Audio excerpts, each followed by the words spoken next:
Hello friends, welcome back to the new video guys and my YouTube channel guys. Today friend we are going to talk about guys how can we on color correction in our Samsung phone. Friends, you want to on guys your phone color correction settings. So how can you on it? How can you use today? I am going to show you guys.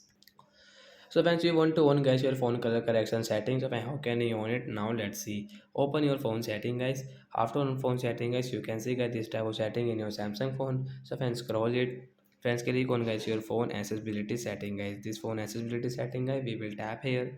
Friends, you can see guys this visibility setting guys, tap here and guys scroll it. Hence you can see phone color correction guys, tap here. Hence you want to on, so as you can on from here. After on guys your screen color will change and guys your icon color will change guys, you can see guys. So like that guys, you can on guys this color correction setting guys, and you can use in your Samsung phone device. So that's it guys, thanks for watching the video guys. I hope friends have understood how to on color correction setting and how to use it in Samsung mobile. Bye guys.